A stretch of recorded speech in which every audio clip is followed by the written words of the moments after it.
Hey, I'm Alex Radical from Board Game Co, and welcome to what is likely an extremely short review video for these two mini expansions for two Pandasaurus games. We have Out of the Oubliette, a small little card expansion for Castle Combo, and we have Under Starry Skies, a small Under Falling Skies is an entirely different game. We have Under Starry Skies, a small little card pack expansion for Faraway. Before we go more into this channel is sponsored by Allplay. More about them at the end of this video. Both of these games are fantastic games. I think Castle Combo is amazing. I think Faraway is amazing. Both of them have different ways of trying to optimize your scoring. In Castle Combo, you are building a 3x3 grid of cards, and then just trying to be mindful of how they all impact each other in their scoring. You can check out a full video I've done in this one.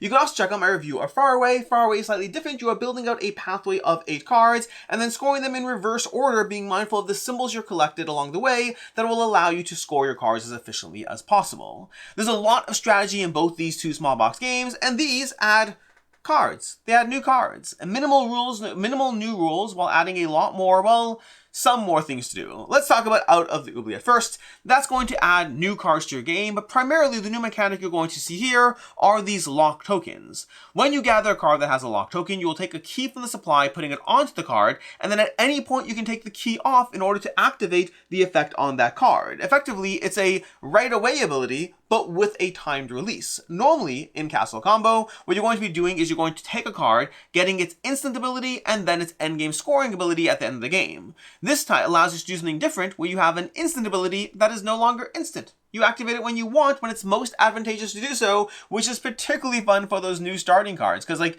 one of the least fun things in Castle Combo is when you take a new star card, and the very first card is like, you get 2 for every 1 shield person. And you're like, this is my first card, dude. This is my first card. I only have 1 card. I can't score for a lot of things right now. This is a good card, but it's not good now. Well, with these new locks, you have the opportunity to take a card right now and then activate its ability later. If you don't activate its ability, you're going to get that key at the end of the game, which is nice, I guess. Activate the ability. Activate the ability at some point. It's definitely worth more than the key on its own. Anyways, that is what this expansion adds. New cards with a new mechanic, specifically those keys.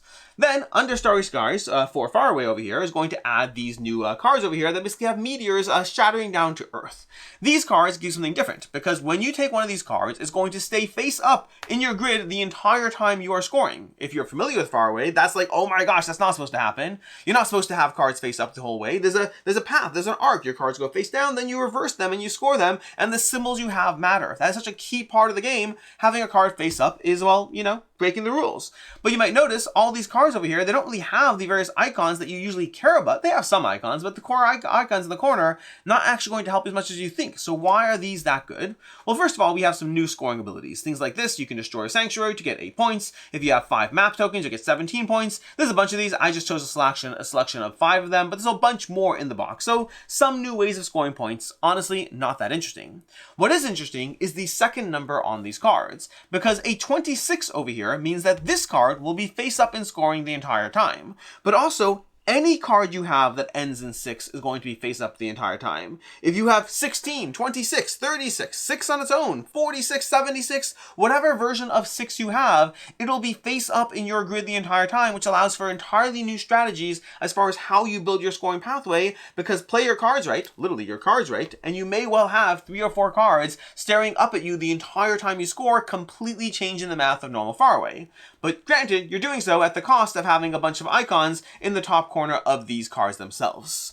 That's what that one adds. So, review time. These are both new card packs. They're just like tiny little card packs. Now that I know what the review, I can kind of like, well, I actually don't want to rip them up yet because I usually do the thumbnail shot at the end, so I want them in the thumbnail shot. But these are just tiny little card packs, adding a few new cards to the game. What do I think of the rules, mechanics, the add-ons, all those things? First and foremost, I think both of these are easy additions. If you are a fan of Castle Combo, if you are a fan of Faraway, I think these are both worth getting, with the caveat they might not be worth shipping on their own. Like if you're buying it from an online game store, maybe just like get it at the next time you're at a convention, or the next time you're adding something to your cart anyway and you need something to tip to $100 in free shipping. They're definitely worth the price of admission. I don't know if they're worth the price of shipping on top of it, because both of them add a few new things. I think Out of the Oubliette doesn't add quite as much to the way you adjust your gameplay around it. They're new cards. There is a new rule, a new mechanic, but they're new cards. It's nice to have. I like Castle Combo. I like the new expansion. It doesn't really change a lot as far as the way you're going to interact or play the game. It's just a slightly new concept that fits nicely into the game with minimal rules overhead. Faraway, under Starry Skies over here, adds a bit more to the game. The way you play the game does change a lot more. You only have 8 cards in Faraway, and giving up one of your cards with symbols on them in order to get the potential for having other cards face up, it changes the math the way you approach this. My first time playing Faraway with the new cards is the lowest score I have ever gotten in Faraway. Ever. I think I got like 24, something stupid, maybe it was 29. It was some stupid low score. It was the first time I was playing with them. I went for all the meteors. I didn't think as far as how it's going to interact with everything else.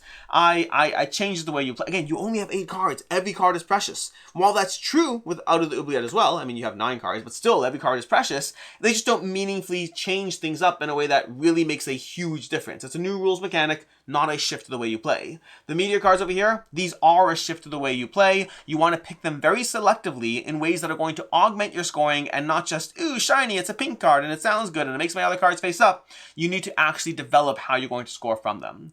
All that said, I still like it. For the most part, you can ignore them or benefit from them, depending. It does add a bit more tension to the game state because if you have a selection, let's say you're playing a 3-player game, if you have 3 out of the 4 cards that come out are meteors, you might be stuck with a meteor that you don't actually necessarily want, and that might not work for your strategy. The reverse is true as well. If there's that one meteor out that you really want and it works well for your strategy, but somebody else is going for it, but you didn't plan around having a low card, it can really shift up the way the game plays in that sense.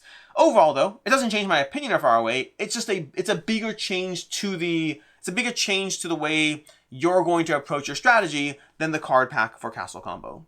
Overall rating for both of these is going to come in at a 4 out of 5 for both the expansions. The games themselves, by the way, are higher. The way I rate expansions is not based on the overall package. I rate expansions based on how much they adjust or improve or alter my gameplay. I think Castle Combo, it's an easy 4 out of 5. It's new cards, no major change, integrates very smoothly, low price point, just a simple, easy to play game. Arguably, I probably should give it a 3.5 out of 5. It really doesn't necessarily change the experience much, but I like the game enough. I'm happy to have it. I'll give it a 4 out of 5. And then under Starry Skies, same kind of idea. Again, it does more meaningfully impact the game, so there is that, but overall, it doesn't make my opinion of Faraway better. It's just a nice selection of cards to add. So both of those, a 4 out of 5 on both of these small card pack expansions. And then I mentioned at the beginning of this video that Allplay is a channel sponsor. If you like these kinds of small scoring packages with a bunch of cards and a bunch of scoring conditions where you have to count every single card as far as how it works in your engine, I definitely recommend checking out Chomp from Allplay. If you go to allplay.com, you can find games both from Allplay themselves as well as their partner publishers. And if you're in the US, it's $4 flat rate shipping. If anything, you can pick up Chomp as well as anything else, sadly not these card packs, and add that to your cart and see which games work for you. In any case, until next time, I'm Alex Radford from Board Game Co. Hope you enjoyed this video, and as always, I hope you have a good one.